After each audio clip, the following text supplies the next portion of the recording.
I think it would be an understatement to say that Ecuador has been a pioneer. It has worked with hundreds of businesses across life stages in many parts of the world. These range from an NGO in rural Bihar to a media company in Jaipur to telecom giants in Jakarta. And the client list, I think, covers a staggering 28 categories in all. Clients with an inability to give us a solid brief to those with very exacting expectations. The team has seen it all.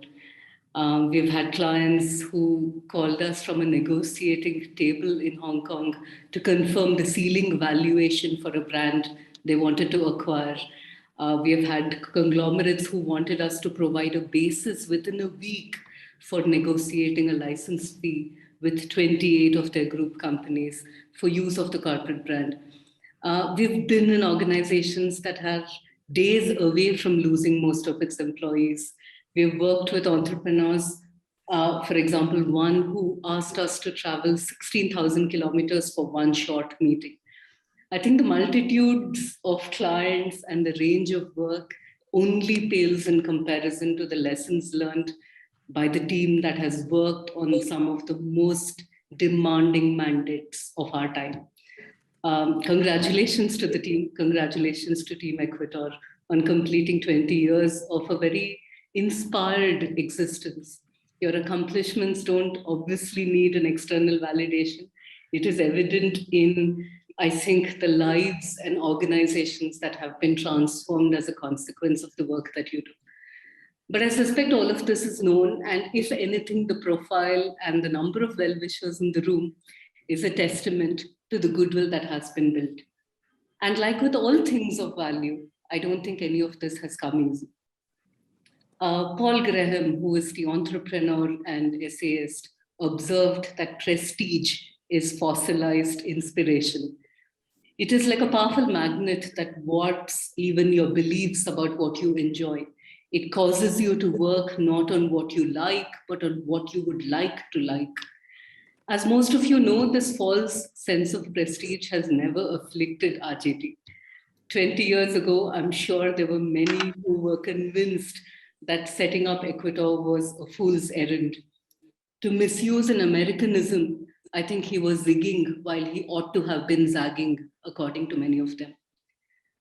But this all-consuming endeavor, this labor of love, has made daring reinterpretations of concepts around brand, value, and business over the last 2 decades. It has acted as a lighthouse that provided safe harbor to many of these pioneering ideas. Thank you, RGT, for giving us Ecuador. But I'm not here to honor RGT, and I'm here primarily to talk about the cultural scaffolding that makes Ecuador the organization it is. It is for this reason that anyone who has worked with the team in any capacity is unlikely to have remained unimpacted by these values.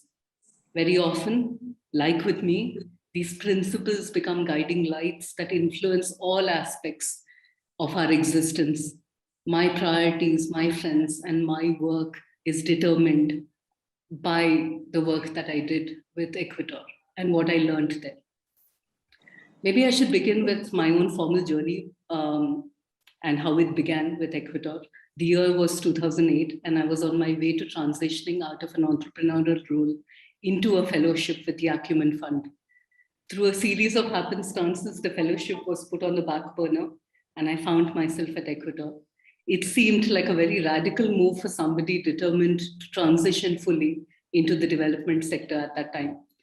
But little did I know that Ecuador would not only become the prelude for a career in the social sector, but also give me lessons for a life worth living. I spent a heady 12 years, over which time I had the blessing of being involved in all facets of activity.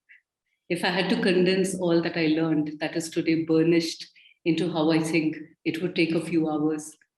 But in the next 5 minutes, let me give you 4 overarching principles that formed the backbone of my learning. The first is to celebrate people and not CVs or designations. Ecuador hired me, a textile designer, to become a consultant. This has been a self-propagating leitmotif in which teams are composed of diverse set of professionals at any point in time. We've had bankers, copywriters, professors, engineers in the mix. Seeing the possibility in people and celebrating them is a deeply ingrained value that most people who have, I'm sure, read Peter Drucker talk about, but hardly anyone practices. Empathy is more than a word at Ecuador. It underpins all action, informs choices and policies across the board, which is why even strong opinions within the team are held very weakly.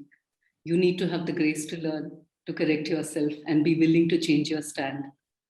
The second principle is around a strong work ethic.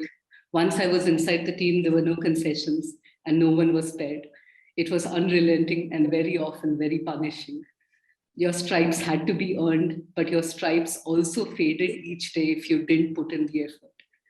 And when the day was over, you found the strength to restart the next day with the same vigor all over again.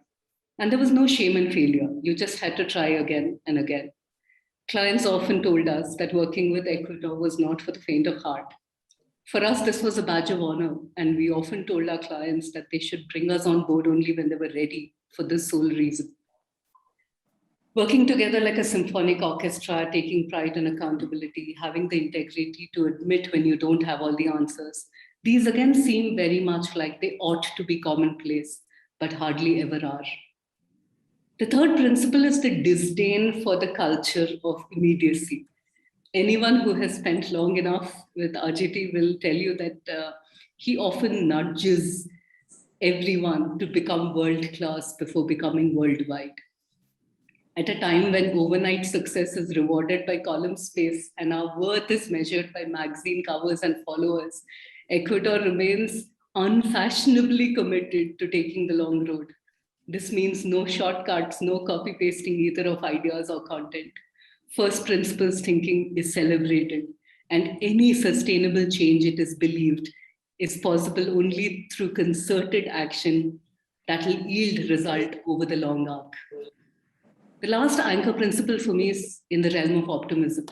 I think the world that we live in, especially today, gives us ample reason for pessimism.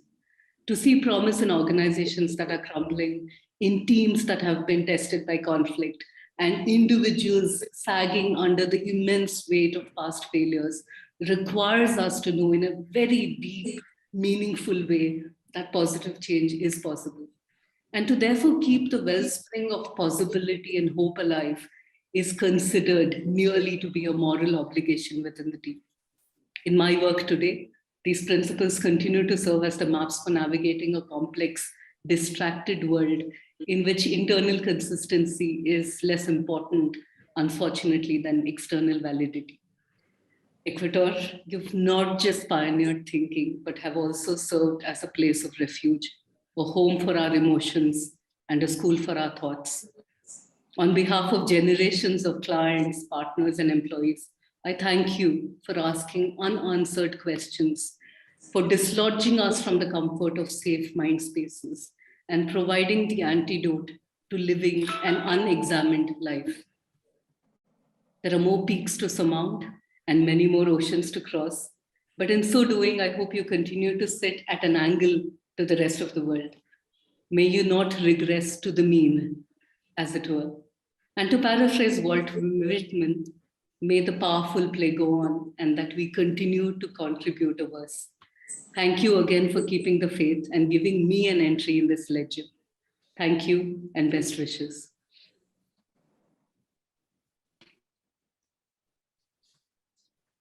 Thank you, Napina. That was quite telling. It is absolutely, it's an absolute, we are very obliged for you to have been a part of our, and still contribute to our journey. It has indeed been quite a delightful past 2 decades for all of us here at Ecuador, and some of our strong relationships represented here as well in our audience members on LinkedIn and on the Zoom call right now. I would now like to introduce the speakers for our first panel.